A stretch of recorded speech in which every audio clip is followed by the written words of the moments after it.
Welcome to this version of the training wheel. Today, lead-based paint addendum. Man, there's nothing more important than lead-based paint addendum, because if the feds come in and check your lead-based paint addendum and it's wrong, that's a $16,000 fine. So let's talk about that a little bit so we don't have those types of situations. First and foremost, a lead-based paint addendum has to be filled out in its entirety. You have to have the property address.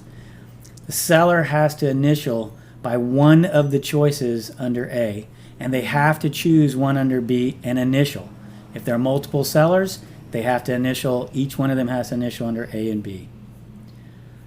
For the buyers, they have to initial C, that they've received copies of the above. Now this is what fools agents all the time and trips them up. Why do they have to initial that they've received copies of all the information listed above if the seller has chosen the box that says they have no records or reports?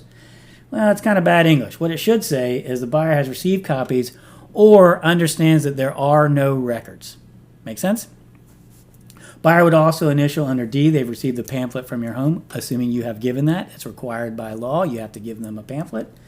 And the buyer has chosen one of the two choices. Either they've received a 10-day opportunity to conduct inspections, or they're waiving the right to do inspections.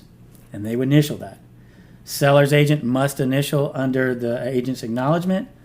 All sellers, all buyers, both agents have to sign at the bottom. One way and only one way to do it, has to be complete. Keep in mind, lead-based paint is for any residential property built prior to 1978.